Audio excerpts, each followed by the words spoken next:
hello there. Welcome to On the Beat, the podcast that uncovers full frontal male nudity in cinema. My name is Laura, and I am joined by my creature, Ryan.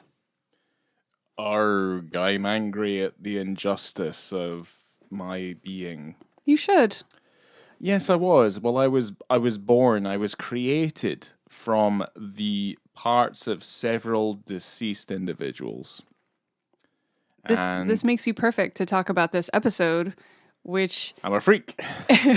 is covering the 1994 sci-fi gothic horror Mary Shelley's Frankenstein, directed by Kenneth Branagh, starring Robert De Niro, Kenneth Branagh, Tom Hulce, I don't know how to say his last name, Helena Bonham Carter, Ian Holm, John Cleese, and Aidan Quinn. Stacked, baby. Yeah, this is like, it's got your Brit All-Stars in it, and I hadn't really seen, because there's large swathes of this film that I don't remember. So I might have seen it in my youth. I always thought it was stupid and like bad. But watching it this time, I do like when, what's his name from Paddington that you love so fucking much? The father in Paddington, when he comes in. Oh, is it Hugh Bonneville? Yeah, when he bumps into him, he said, "Why don't you look where I'm going?" I liked that, and I don't think you see him again. No, that's the thing. It's like it's made up of so many cameos, and there's some mainstays and stuff. But yeah. Okay, well, let me throw you the synopsis, which I'm sure most of us have grown up knowing the story of Frankenstein. Well, there's so many adaptions of it at this point. That, it's not even funny. I mean, Christ, there's another one that just came out. Isn't that serendipitous? Yeah. Timely of us to cover Mary Shelley's Frankenstein. Yeah, because Guillermo del Toro just already did one. He did a Netflix. We are all very aware because it's a top film right now. But it'd be a Netflick, wouldn't it? 'Cause it wouldn't be plural. Netflix. Sure. So the synopsis that I pulled from Letterboxd is: Victor Frankenstein is a promising young doctor who, devastated by the death of his mother during childbirth, becomes obsessed with bringing the dead back to life. His experiments lead to the creation of a monster, which Frankenstein has put together with the remains of corpses. It's not long before Frankenstein regrets his actions. Oof, I mean, yeah. I mean, if only there were someone to tell him that this was a bad idea. And the tagline of this film is, "Be warned." Be warned. Warned of what? Be warned. The monster he's created? He's just like wandering around. Men shouldn't have babies. Okay, that's Men are always trying to take over. It's just like Junior. But Laura, Junior is basically Frankenstein. True. It is. Yeah, it kind of is. It's freaky. It shouldn't. Yeah, Arnold shouldn't have been able to have that baby.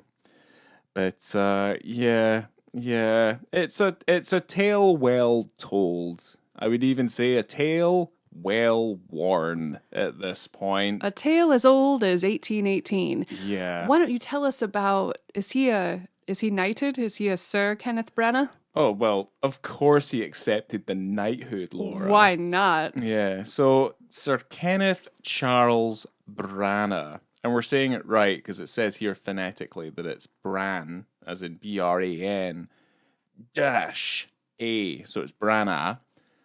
I was saying Branagh. Yeah, Branagh. Well, you're kind of. I can't do that. You're starting to sound like me, Branagh. I wish I could do that. Yeah, well, it's because I'm fucking awesome.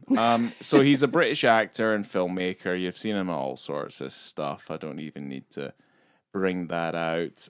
He's well known for making Shakespearean adaptions, and that's quite a few of them. That's like Henry V, Much Ado About Nothing, Othello, Hamlet, and As You Like It. I think in Othello, if I'm correct, it's him next to Lawrence Fishburne. Fuck, yes it is. So it's him next to Lawrence Fishburne. Much Ado About Nothing is one of my favorites, but I apologize for interrupting you. No, that's fine, but it's because it's got Lawrence motherfucking Fishburne as Othello, and Othello is my favorite. Fantastic. It's my favorite. Shakespeare play. Yes, it's my favorite. I really like that. But yeah, I think Kenneth Branagh plays Iago in that, so that's pretty cool. In terms of his filmography, because really he's like the depths into which we would go into the Branagh-verse is it's very deep. So if you want to know what he's been acting in and stuff, fucking go look for that yourself. So really, we're gonna focus mostly on the features because he has quite a vast career. So in 1989, we start with Henry V. 91, we have Dead Again. In 92, we have Peter's Friends. 93, we have Much Ado About Nothing. Then in 94, we have Mary Shelley's Frankenstein. 95, in the bleak midwinter. Hamlet in 96, Love Labour's Lost in 2000, 2006. This is a doubler, so As You Like It and The Magic Flute, they both came out in 2006. 2007, Sleuth. 2011, he did Thor. Do you remember that? Do you remember when he was there? He was there also doing Marvel movies at the very incarnation of the Marvel verse as it was happening. Super duper surprised he didn't try to play Thor. After seeing him in Frankenstein, we are surprised. What's up, Thor? It's funny. You're like, what the shit? I want to talk about Kenneth Branagh's abs for about 13 minutes. And not to be like an awful person, but Thor's boring. But in 2014, he did Jack Ryan, also Shadow Recruit. That sounds horrific. 2015, he did an adaptation of Cinderella. No idea. Haven't seen that. In 2017, he made that terrible adaptation of Murder on the Orient Express.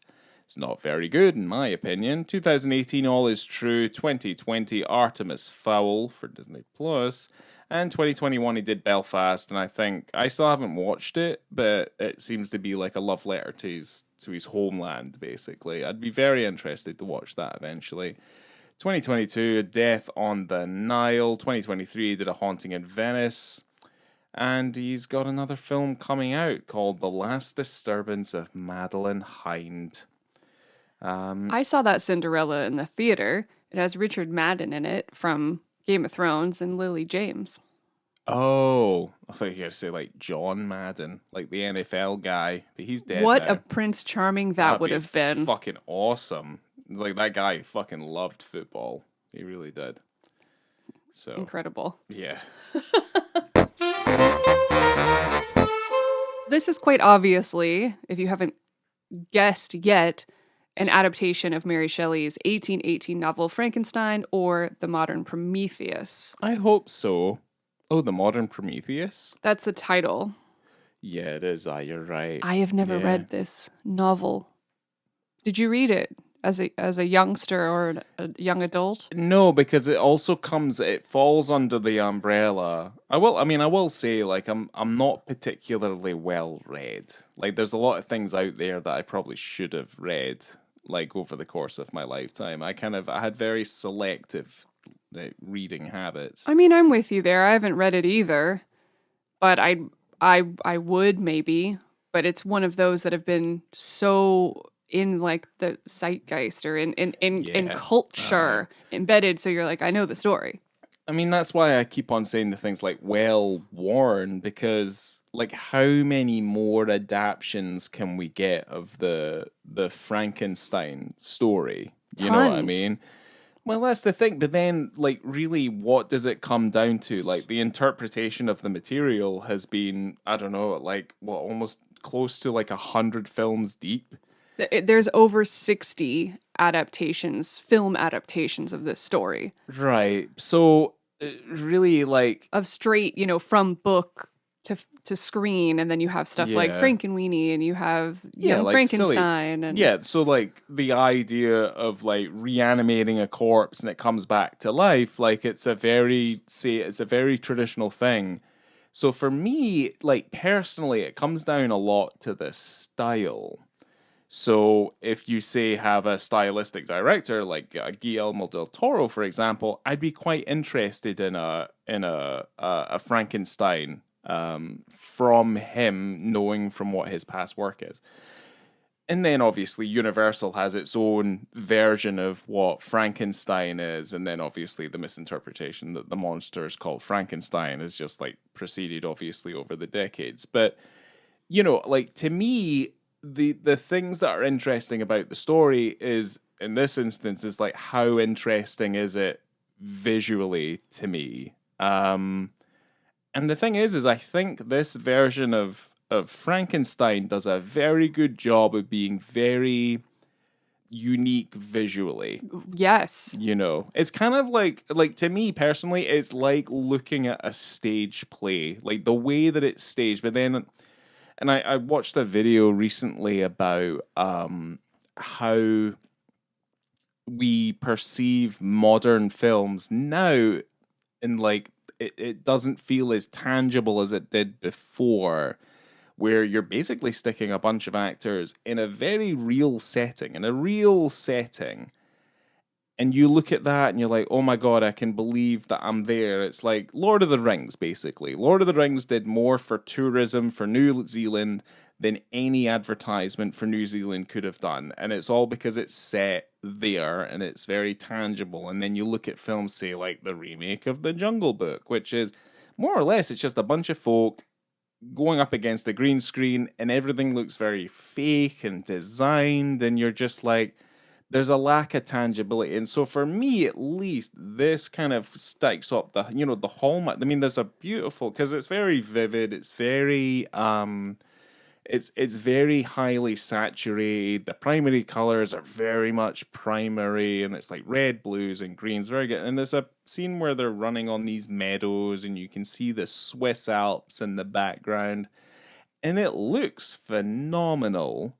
And a lot of the set design is great. The thing I really like about the Frankenstein experiment stuff is like how it basically takes what Universal and the Hammer horror films have done with that story, modernized it, kind of played a little bit more with it, but then just kind of made it a little bit more violent than it had been before. Right. And yeah, I think the film does a good job of making sure that it's visually interesting. But I would also say that that is also part of its detriment. So, up to this point, this has been considered one of the truest adaptations of the novel. So, I find that, I mean, I don't doubt that from Branagh. Like that is what he aims to do, because the script, when it was in its first iteration, wasn't exactly what he wanted. And so he had hired Frank Darabont to come in and write a second draft because it was missing key elements from the book. So Steph Lady, which is a man, by the way, was the person who wrote the original that was greenlit and bought by Francis Ford Coppola's company, American Zoetrope. Because this was originally going to be a Coppola production and he was going to direct it, but he had just basically gotten out of Dracula, which is Bram Stoker's Dracula, and he was going to jump into Mary Shelley's Frankenstein. Every so often, filmmakers of some kind think they can revitalize like the essence of these stories from like Dracula, Frankenstein, and the Wolfman, the Invisible Man. Like a lot of these, It happens every year almost. they always like, and I mean, Universal's they've dubbed it like their dark universe because everything has to be a universe at this point. But certainly, I don't have an issue with that. They did the Tom Cruise Mummy, and that basically just like killed whatever the fuck they were even thinking of doing. But there's been fantastic adaptations of The Mummy, The Wolfman, not so much. Although there's that Oliver Reed version, which is, I think it's The Curse of the Werewolf. That's fucking phenomenal. Oh my God. But only because Oliver Reed is in it, not because it's good. Yeah, no, but I mean, it's phenomenal. But then, the Wolfman's been treated pretty poorly, like, over the decades. But The Mummy has actually been, that film's seen a lot of praise. I mean, there's obviously those Stephen Sommers versions. They're the ones that people kind of remember the most, other than the, say, like the classic one. And the Hammer Horror one, I think, is fucking cool. So, yeah. So, like, every so often, there's a resurgence of this. So yeah, that doesn't really surprise me. Yeah, tale as old as 1818. But yeah, I mean, Bram Stoker's Dracula is not great. When I really think about it, and when I kind of put those elements together when I was doing my research, I don't know why I never connected them before, but they're both Bram Stoker's Dracula and Mary Shelley's Frankenstein. Yeah, are both kind of beautiful looking garbage. They look so good, and they're like this cult thing. Yeah. That Bram Stoker's Dracula was able to achieve this kind of cult status because it is terrible, but it's so engaging to watch. This one hasn't gotten there yet, I don't think, for whatever reason, because I started when I watched it originally, I didn't watch it with those eyes where I'm like, oh, this is going to be bad. I thought it was going to be a little bit better. Yeah. But when I watched it this second time, I go, oh no, this is just kind of bad. But I enjoyed it a lot more knowing that. I had a lot more fun with it because this story, as I had said, the script was rewritten by Darabont, who was at the Academy Awards the same year as this was for Shawshank Redemption. Okay? So you've got Frank Darabont, who is to be getting fair, lauded for the Shawshank Redemption. Well, here's the thing. He didn't know at the point of doing the Shawshank Redemption it was going to become this thing. You know what I mean? Like the Shawshank Redemption being like considered one of the greatest films of all time. But it's still due lost. to popularity. It's still lost at the Academy Awards. To what? Forrest Gump. Oh, for script or for Best Picture? Both. Oh, I mean, Forrest Gump. I mean, it's Forrest Gump. Like, what do you say? But, like, the script for Forrest Gump is pretty amazing. We have to put it out there. The Forrest Gump script it's up there with, like, Casablanca. Like, it's a really good script. Yeah. Like, how that film was, like, able to be put together the way it was. Like, that was a perfect balance of like Zemeckis' like technology, like, infusing in there, and then obviously like it to me, like, I think Forrest Gump is a good movie, if not a great movie, to be fair. And I don't know if it's not my cup of tea every day, but every time I've seen it, I think that film's phenomenal. I mean, it is a cultural phenomenon as well. I mean, you still have Bubba Gump restaurants to this day, and the movie came out in 1994. Yeah. I mean, they're still obviously milking it. Obviously, you can't turn Forrest Gump into a franchise. Not after Jenny dies of AIDS. Okay, well, Frank Darabont called the Mary Shelley's Frankenstein script the best script I ever wrote and the worst movie I've ever seen. He said, I don't know why Branagh needed to make this big, loud film. I don't know why it had to be this operatic attempt at filmmaking. And Kenneth Branagh said, we wanted to give a good rock and roll ride. That's like the worst thing you could have done. Because the script is incredibly subtle. From what he said, it's very... It's subtle. It takes moments to pause. It takes moments to reflect. And he said that Branagh is just screaming his way through the entire thing. Well, it's like, to me, it hinges back on my argument about the style. And to me, personally, Mary Shelley's Frankenstein is style over substance. And to say, like, to hear that, like Darabont's like, this is the best script I ever wrote. I mean, to be fair, his flourishes must be in how he... Actually, I don't know if I agree with him. Because then you also think about, like, because to me, is it like, is it because that line's in, like, being written and someone has to say it, i.e. Robert De Niro? But then, is it because the performance is bad? Or is it because the writing's not great? I think it's because the way it was executed, because you've got a Kenneth Branagh film starring Kenneth Branagh. So Yeah, aye. he took It's the perfect script yeah, that it feels very Darabont... self-indulgent. He always is. Yeah. But he takes that, and then instead of taking the pace, he's running with it instead, and yelling all the lines instead of taking those moments. So it's just this kind of crazed Frankenstein experience rather than this like slow, methodical reflection on the story. Yeah, it did make me feel as though when he built the monster, it took him 2 minutes. I wanted him to be making the monster for 20 minutes because that is the most thrilling shit. Yeah. I love him in that lab. Also, he just seems to know how to do it and does it first try. I find that very weird. Yeah. He's also the most annoying student I've ever seen, but that's we'll talk about that. Yeah. It's like day one, he's like disputing with the teachers, and it's all this kind of weird. I mean, there's also like, there's a lot of like technical issues that I have with the film as well. I mean, the film doesn't make a fantastic first impression.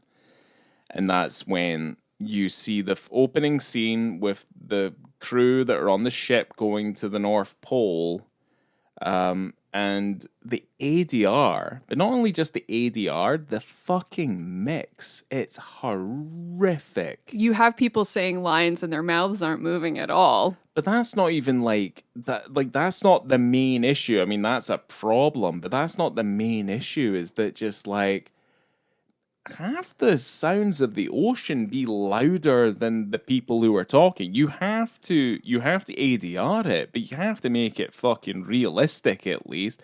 I mean, it just kind of screams of just like, no, your sound mixer was being lazy that day, and that's the opening of your fucking film. Aidan Quinn, also the captain, never looks cold. Nope. And he never gets frozen on his face. It's very weird how, well, you know what? We're going to talk about him because I find the idea of that man coming into this story with that kind of attitude and then hearing the tale that Frankenstein weaves and then basically being like, no, and just taking a complete 180 and just being like, he deserves to be respected, the monster. And I'm like, really? Like, that's what you took from the story that Frankenstein told? Is that, like, he basically stole a bunch of dead bodies, sewed them together, and then covered them in amniotic fluid, and then electrified them with eels? And well, then, you don't know how specific he got with the science. I mean, in come his tale. on. It's more about a moral. Here's the thing, and this is how I see films that work on this flashback basis, right? Is that what we see is what the person telling the story is describing exactly as it is. So a 100%, I mean, do you think in the story, I mean, we're going to get to that scene in a second, but like, do you think, I'm pretty sure that when he was describing the story to the captain who was going to the North Pole, he basically kept on talking about how Robert De Niro and Kenneth Branagh were slip-sliding around in the amniotic fluid after he'd fucking gave birth to the guy. Do you think that he also described to the captain how he fucked his sister? Yes, because what you see is what's going on. So when the captain comes out of it, he's just like, I feel fully sympathetic towards the monster. He deserves to have human rights, which is basically what happens.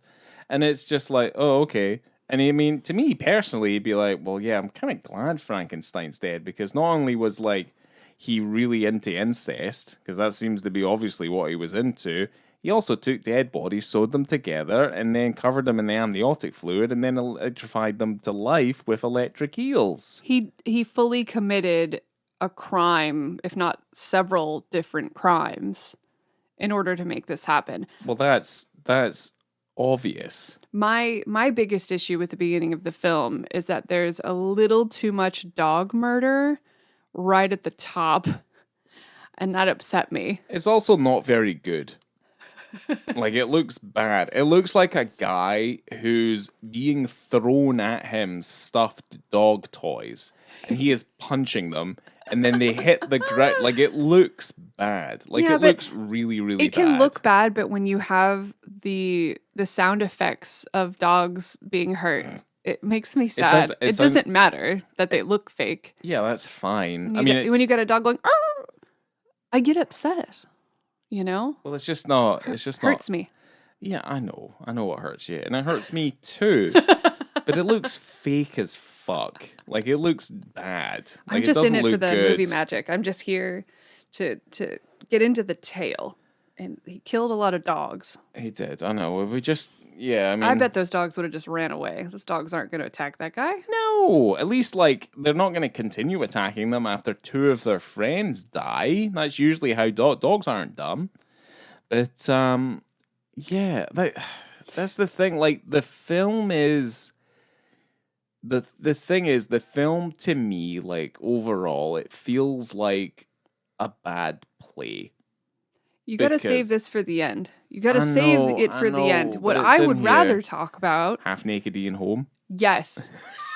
You absolutely read my mind. You read my mind because I wanted to talk about Bilbo Baggins delivering his wife's baby topless, and he is so much hairier than I thought he would be. And he's supposed to be like the preeminent, the doctor of Europe, right? He's supposed to be the most prestigious doctor. And his son, Victor, is going to be a doctor too. And he's so proud.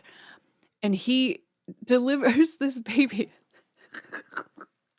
What happens here? Okay, so she's having an issue giving birth, right? And she tells him, tells her husband. Yeah, well, the situation looks mortal. Oh, it's bad. So sweaty. He's topless. Oh, yeah, like, what the She's got her fuck? legs on his shoulders. But no, you know why he's so prestigious? Why? He's going to punch through that womb and pull the baby out himself. She says, just save the baby. And he takes not even a heartbeat and just rams a knife right through her legs. Yeah. And gets that baby out of there. Yeah. And then punches her vagina and pulls him out. It's crazy. Just fucking punches the fuck out of it and pulls the baby out. And then when he leaves and he's weeping on the most dangerous staircase I've ever seen. It's probably my favorite shot in the whole film. It looks great. I'm just saying. It starts from so far away, which also makes me think, oh my God, their house is massive. Yeah. Well, you see it from the outside. It's huge. Well, that's the thing. There's only stairs on one side, and then the camera comes in from a very high fucking angle. Well, not high, but like really far away. So how the fuck are you supposed to get those cobwebs off on that other side of that room, like the hallway? That's what you get help for. They've got money. They got that house. They got help. Don't worry about it. Oh, so they've come in with their extra long dusters. Anyway, the camera comes in and pulls into him while he's on the stairs, and he's just like covered in blood. And it's like, I mean, to be fair, this is one of the goriest versions of Frankenstein's that I've seen. Good. Yeah, I mean, you can only punch so far, just far enough to get that baby. Just to get the baby. You get to get that baby. Which doesn't make any difference because, spoiler alert, that kid dies. Yeah. So it doesn't fucking matter. Yeah. I mean, do you have John Cleese in your? Not yet. Not yet, because I do have. Because I am trying to read your mind. I did. Oh, that was it was almost there. I wanted to talk about when Victor is at the party, his going away party before he leaves for medical school. And he asks his sister, and I understand it's not his sister. It's someone's kid. I don't know whose kid it is. And the family takes in this young girl, and she is raised as his sister, Elizabeth. Like, as a young kid. Yeah, Helena Bonham Carter. Maybe, like, they're 6 years old or something. Helena Bonham Carter and Kenneth Branagh, I think they were dating at the same time as making this movie. What? I think it was 90... He was married to Emma Thompson. Yeah, but she was a partner between 91 and 94. Oh, I'm not aware of this. Oh, so Yeah, no, he was partnered with her between 94 and 99. Emma Thompson divorced him in 95. Ooh. Okay, so it seems like something happened here that I was not aware of this.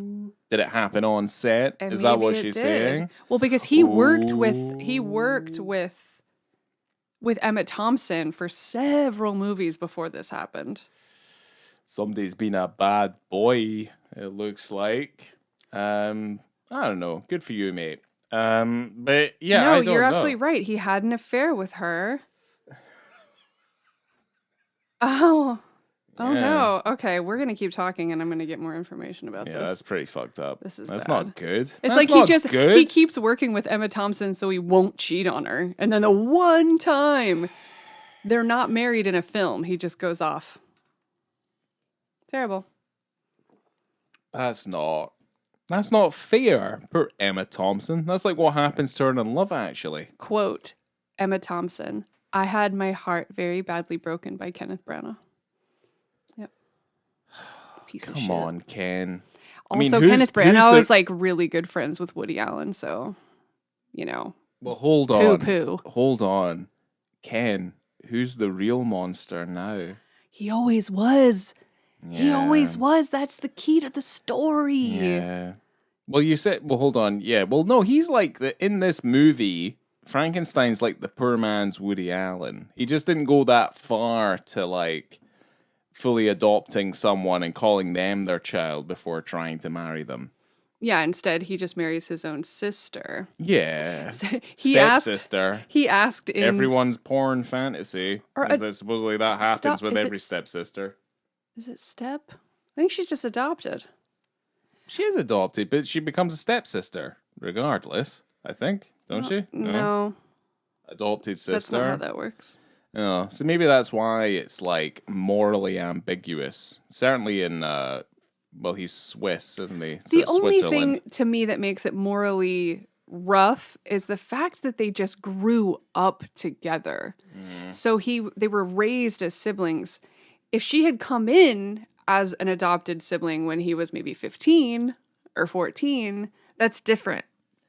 In my opinion. It's a very different time. It just feels gross. The 19th century. It feels gross. Also, during that party, he takes her away. They're dancing all night together. And he asks her, how does a brother say goodbye to his sister? Such a weird thing to fucking say. And then they start making out. Yeah, they do. And I'm like... And he asks her to marry him. And she goes, oh, Victor. Victor, I couldn't think of anything I'd love more than to marry you. I'm like, barf.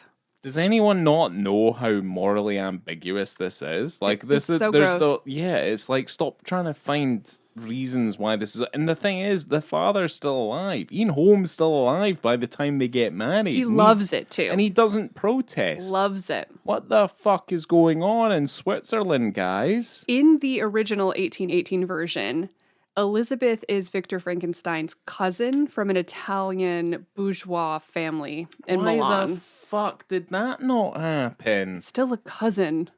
That's still gross. Laura, people are still marrying and fucking their cousins today. Like, at least it's slightly passable. Okay, and in the 18... And that's not to say that if you do something enough over a long period of time, it becomes acceptable. That's not the case. I'm talking about the 1831 version where Elizabeth, is a poor Italian orphan adopted by the family. So... it's like she takes it a little bit further away from like being incest. And now in the 1831 version, she's just an orphan, which I think is probably more in tune with what they're trying to do in this Mary Shelley's Frankenstein. But it's just that she's, bleh. I never get over it. Never get over it. It is. It's like, it's weird. Like, it doesn't make any sense. Yeah. So. Well, we can kind of skip through how he went to school and was the absolute worst student of all time. But yeah, John Cleese shows up as one of his professors. Yeah, he does. What a treat. It was a treat until his teeth started falling out of his mouth. And you're like, It's like there's that overhead shot that, like, because Victor's over John Cleese's body, and his teeth are there, and the camera like kind of comes out, and he's like, "No, I'll never learn the secret." And you're like just looking at John Cleese's mouth, and you're like, Yeah, those big old fake chompers. It doesn't make any fucking sense. Well, you know what does make sense? What's that? At 48 minutes and 5 seconds into this film, we get a penis scene. Yeah, and it's slightly more it's slightly more pronounced than we thought it was initially. We thought this was a blink and you miss it moment. It's not. It's also one of the biggest contributors to my overall rating is this sequence. Now we can talk about whether or not it's real. I doubt it. I doubt it is. It's possible that some parts of it are real, but there is a prosthetic suit involved. Yeah, so it's probably not. Yeah, it's probably maybe not his, but I don't know if we have any more evidence to the contrary because of how, obviously how expensive things were. But yeah, so it's such a weird scene. It really is. This is the creature creation scene. Oh, so this is it goes from being the best scene in the movie, which is obviously the creation of the monster, to one of the weirdest, oddest parts of the entire film. Well, you're gonna have to remind me of what that is. But anyway, I've got it memorized, so we'll see. So Victor Frankenstein, our Kenneth Branagh, is fully lubed up with, I don't know if he's just sweaty at this point or if he's lubed up already with KY jelly. Oh, right. I thought we're not at the slip slidey bit with the amniotic fluid, with the slime. Well, I'm getting there. But I mean, up to this point already, like during this entire creature creation scene, he is topless. Kenneth Branagh's topless. I know he's not the naked one, but he is absolutely ripped. He is, and it doesn't make any sense. Ripped to such an extreme. Like, he's ripped to where, you see those people in those Marvel movies, and they get absolutely ripped. It's slightly different with those because they are playing very exaggerated versions of, human-like individuals with superior powers. Right. Victor Frankenstein does not have that. That's what I'm saying. Why does he look like that? I don't fucking know. Why was it his key thing? He goes, I'm going to play... He also co-wrote and figured out and directed this fucking thing, so who knows? I don't think he had anything to do with the writing. Well, he read the book. He's a director. Of course he had input in the writing. That's why he got a second writer. But that's what I'm trying to express, is that there is no reason for a classic literary character such as this, who is going to school to be a doctor, to be absolutely torn up. It doesn't make any sense. That guy's got more than a six-pack. It's crazy. Most dudes, when they are in these movies, like a superhero movie, and they're ripped like that, to see all of their muscles and stuff, they have to be super dehydrated. This guy is insane. Why does Kenneth Branagh look like that? You guys, it's like he filmed himself for the female gaze. It's incomprehensible what's happening here. He's got his hair, he's all sweaty, he's running around screaming and stuff. It's fantastic. Ladies, just imagine Kenneth Branagh on top of you. As Victor Frankenstein, as this character. Here's the thing. You said that to me laughing during the film. He goes, imagine that guy on top of you. And I think you said it as a joke, as though I'd be like, God, no way. No.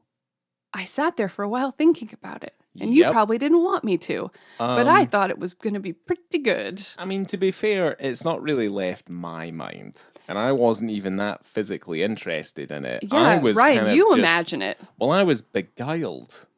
I mean, to be fair, if I was lying down in bed and his face just came out in the top of view, and I was just like, That's Kenneth Branagh.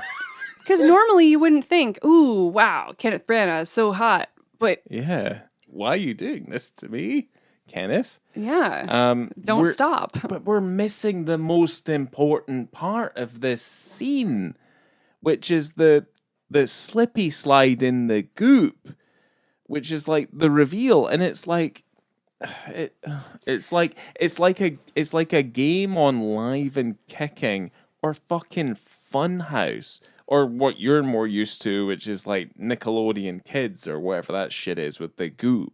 Yeah, the slime. Oh, and he's just like slipping, he's falling. And like, I understand, he's just birthed this man. This man's not used these muscles since they've been dead. So Also, he comes out of a tank which has a literal 1 ton of KY jelly in it. So he's got a 1 ton of lube that is poured out onto the floor in this set. And these two men are not grappling, but Frankenstein is trying to hold up the creature, which would be hard even if you knew how to walk and you weren't just birthed from corpse pieces. Yeah. He can't stand up. And also the difficult thing about this is that Robert De Niro is wearing a prosthetic suit that is sewn together. And as they're grappling and he's trying to hold up the creature, parts are ripping. Like this thing's not staying together very well. So there's a point where Kenneth Branagh said later the prosthetics were splitting in the place where a normal bottom splits. So the ass was just ripping apart in this costume while they were filming it. And you were able to see like underneath. And so Kenneth Branagh is like putting his hand like on his ass to try and cover up his ass while they're filming it. Yeah.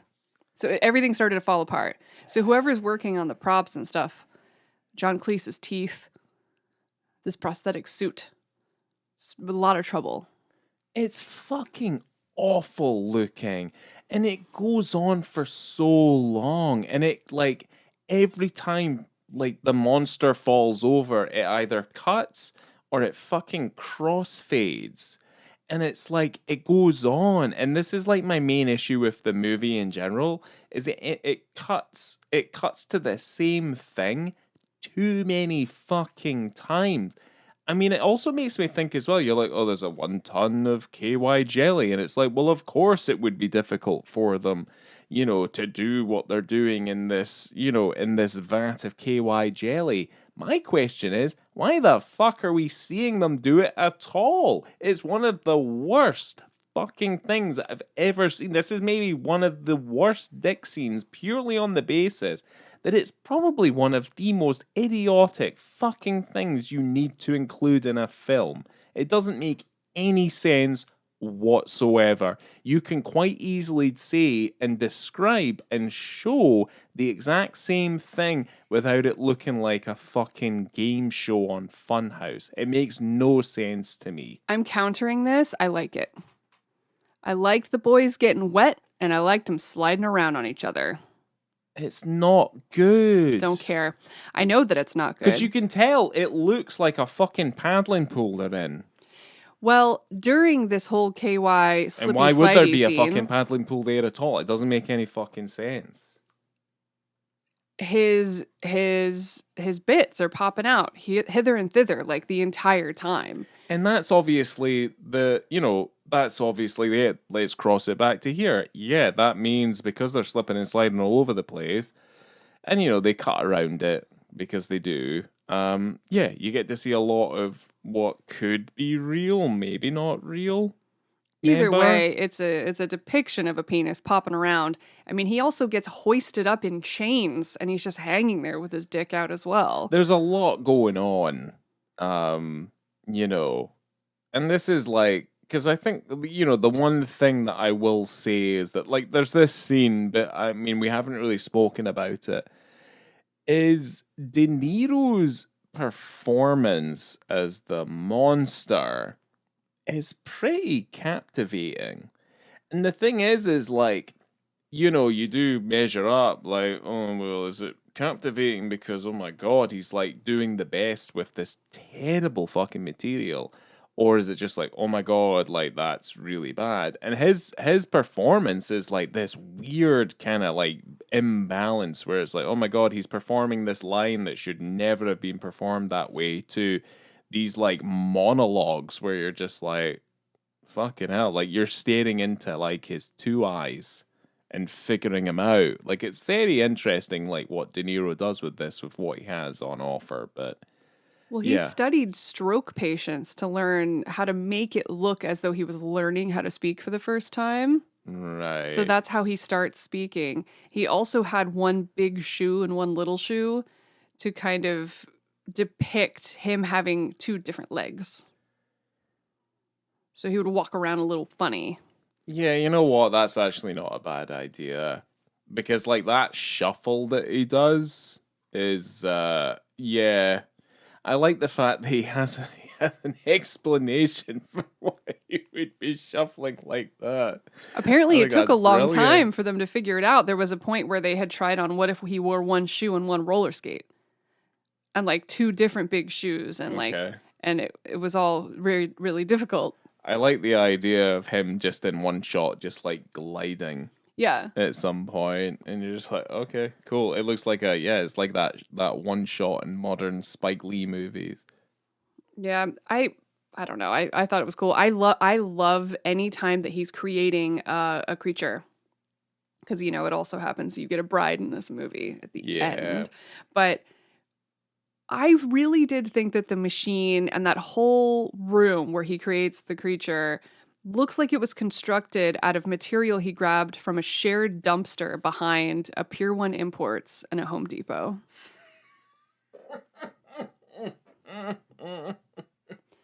And I liked it. I'm not shitting on it. I liked it. I also felt the tubes didn't even connect, and I liked that too. I don't care. It looked fun to me. There's like that lab set, I think, is quite magical. I mean, the amniotic fluid that's like, it's like pulsating and stuff. You get all the notable gadgets and stuff, like the spinning things, like the smoke. You have no idea where that's coming from. The electricity. And he's the holding up the things and he's screaming. Yeah. It is like an opera, and it also almost feels like he's going to break into song, and I'm so there for it. I'm actually liking it the more we talk about it. To be fair, yeah. I mean, if you watch it with the preeminence that like he might just break into song, that just kind of starts to, you know, slightly edge over the roughness in his acting. He is acting as though he's doing a silly stage performance in a film. Like, he could have toned it down, but he was like, fuck this, I'm going crazy. But it's weird though. It's like someone had a fucking gun to his head and he had to perform this way, and it's his own gun. It's like, you're doing self-suicide though, which is kind of what you end up doing, because to be fair, he is not only is he the least interesting part of the film, I mean, he pretty much isn't that interesting. The only person who isn't very interesting at all is Helena Bonham Carter. But she's cute as heck. Yeah, but it's Helena Bonham Carter. That's what I was going to say. Other than Justine. Homewrecker. Yeah, or Justine. Whoever played Justine. Fuck Justine. Fucking fake. But no, like, his performance is just... It just lacks that, like, because there should be like an element of chaos, and his idea of depicting like the chaos going on in Frankenstein's head is that he's just more or less topless for most of the time. So he's topless and wet so much. Yeah, it's fantastic. Yeah, but you're like, it's like, dude, I want to see like dark patches under the eyes. Like, I want to see a Victor von Frankenstein. Like, that's what I want. Nah, that's not for this. I don't get it. You can go watch Guillermo del Toro's Frankenstein, and you can see all that shit that you're expecting to see in this movie. This movie is an opera without the music. This movie is screaming in your face. Or what would otherwise be known as a bad play. No problem. I don't care. I loved it, and now I'm thinking I might love it. it's not chill. This movie's not chill at all. And that's fun to me.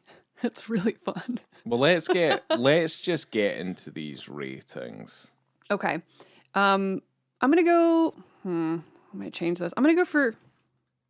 Well, this is for the scene. For visibility and context, I'm gonna go. Oh God, I have 2.5, but then maybe I'm gonna go 3. It is dark, but it's there a lot. And my goodness, if you're gonna make a Frankenstein adaptation and you're constructing a human being out of a bunch of different parts, guess what? You're going to have a dick in there too. And if you're slip sliding around in KY jelly, if you don't see that dick, then you're doing it wrong. Yeah, probably you're doing it very wrong. Probably hit Kenneth Branagh in the face a couple of times. Absolutely. Because they kept on falling on top of each other. Yeah, and I put that he had that dick on his leg 1,000 times. I put that in inverted commas because it looked like it was very... It's like that sort of thing where you go, oh no, and then you just kind of fall on someone. It's like kind of slow and slippery. Oh, it's so funny. It's so good. It's the worst oh my thing gosh. fucking ever. But yeah, anyway. Okay, you go ahead with your visibility and context. It's such a weird one for me just because it's like not only the worst moment in the film, but it's also like it's the scene. Disagree. It's awful. It's really good. Mean, I would give it a 2. Okay. Like 2. Like contextually, I'm just like, well, again, it's another one of these instances where it's like, if it wasn't there, we wouldn't be talking about it.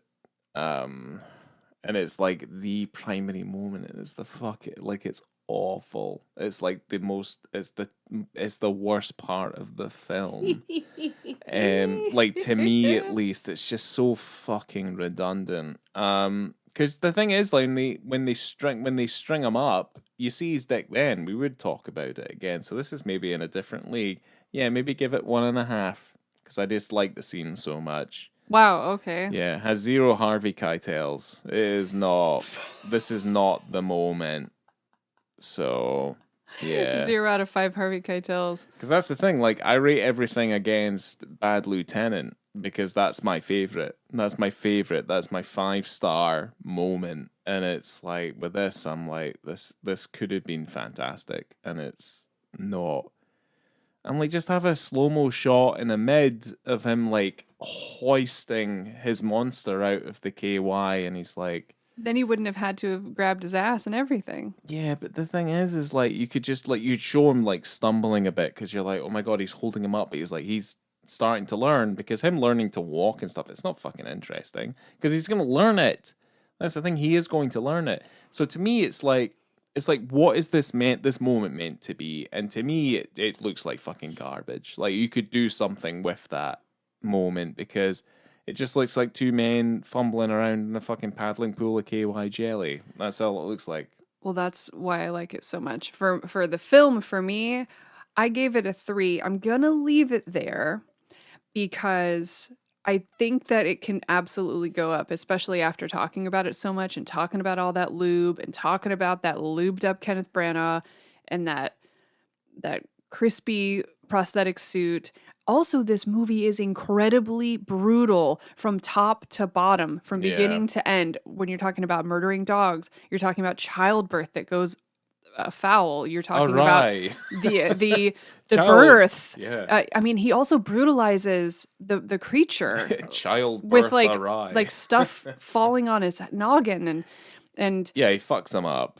I think that was an accident, but yeah. But still, and then you have the whole Elizabeth thing, and there's fire. It is really intense and really gory, and I like it a lot. Punches her heart out of her chest. Yeah. Well, you forgot about the child being murdered.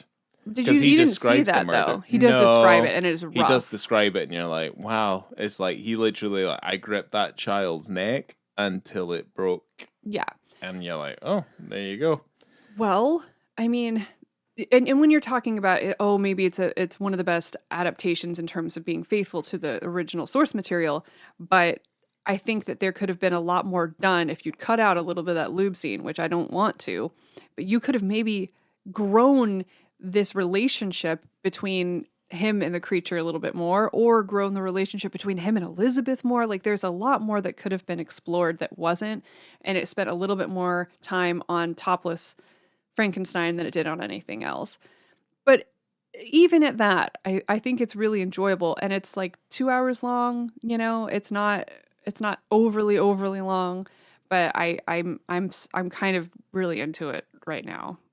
I don't know. It's not as good as Guillermo's version at all by any stretch. It's completely different, which is funny because it's exactly the same. But I don't know. 3 stars. I liked it. Right. Because I was going to add to something that you just said, which was there's the slip and slide scene that just goes on for too long. You know what goes on for too long as well? The fucking ending. Because we cut to that fire for like a 4th or 5th time at one point, and the captain's looking at it and the fire, and then you're just like, come on, like it's gonna fucking die out. Like that's what's gonna happen. So yeah, no, though, that's that fucking stuff. I mean, to me, like the film. The more we talk about it, and the problem is that like because it's so severely boring, I don't know. Like it would be good with an audience, but the thing is, because it is so severely boring, like there's not a ton of stuff in it that's like super captivating, and it has like these little highlights. I gave it a fucking 2. I had originally given it a 2 when I first saw it. I gave it 2, so. Because it's below average, and you know what? I think people need to know. At least from me, it's definitely below average. But only by a half point, though, because there's still, like, interesting elements about it. I just feel like it's been completely squandered. Like, Frank Darabont's completely right, where he's like, yeah, no, I made this, I tried my best with the material, let's just say that. And then Kenneth Branagh just slapped a whole bunch of 6-pack all over it. And it's just like... You are perplexed by it, and its terribleness pervades it from the very beginning to the very fucking end. And you know what? That might be just a deliberate thing. I mean, maybe it was just like, yeah, this just doesn't click for me from beginning to end. That maybe Kenneth Branagh had a very deliberate idea for it. But it's still, to me, it's a below average film of something that, like, yeah, it probably doesn't even deserve a cult following. Disagree. I just don't know. I don't know. I think I like it a lot. I just think overall it's a little bit odd. It just gets odd. And you're like, huh. And you either ride with it or you don't. So I don't know. Maybe later. Maybe we can watch it again. We have it on a 4K. Yeah, I spent a lot of money on that. Yeah, and the film looks nice enough as a 4K. Some films don't deserve a 4K. This is maybe one of those. But like, whatever. I think you could put this up in a double feature with Bram Stoker's Dracula and have a really nice time. I did want to mention a couple things that I wrote down. With an audience, though. You can't just do that. Yeah. Oh my God, that would actually be super, super fun. But De Niro won the role over Andy Garcia and Gerard Depardieu. I forgot to mention that earlier. And Gerard Depardieu would have been good. He would have. I think Andy Garcia, I'm like, what? I know, that's a weird one. I do think that De Niro gets a bit lost, but that's okay. I think he was still really interesting and fun. It had a $45 million budget and it made $112 million, and it opened second in the box office under Stargate. And it was nominated for Best Makeup at the Academy Awards, but Ed Wood won. And I said everything else. I did it. I got through everything. Nice. But yeah, I don't know. I think everyone should watch it. It's really fun. I know you disagree. Yeah, I wouldn't say it's not fun in elements. I think the thing is that I'm more disappointed. That's fair. That it wasn't more than what it could be. Because there's probably a rock opera version of Frankenstein that is like living and breathing within that movie. It just doesn't take it far enough, but it doesn't dial it enough back. Well, I think that it's a really good time to watch this and then also go ahead and watch Guillermo's version that is out now. I'm very excited to go see that. If it's still out in the cinemas, everyone should go check it out. If not, watch it on Netflix. I'm just probably going to watch it on my massive TV. I watched it at the cinema. It was so good, and I almost cried 2 times watching the new Frankenstein. Really, really good. I did not feel like crying at all during this movie. I screamed more than anything. But make sure to Follow us on Letterboxd and Instagram. You can find our stuff at On The Beat, BITTE. And yeah, make sure to rate us if you want to. Make sure it's a high rating because that's nice. And tell your friends. And just behave. yeah. Well, no, don't behave. It's silly. Thank you so much for being here with me and coming to you from the University of Ingolstadt. I have been Laura. Number 2. Wrong movie. Shit. We're never gonna do a fucking Dracula, though. That's not true. Fuck. Well, what does the monster do in Frankenstein? It just tosses that kid into the lake. Yeah. Still amazing. It's so good.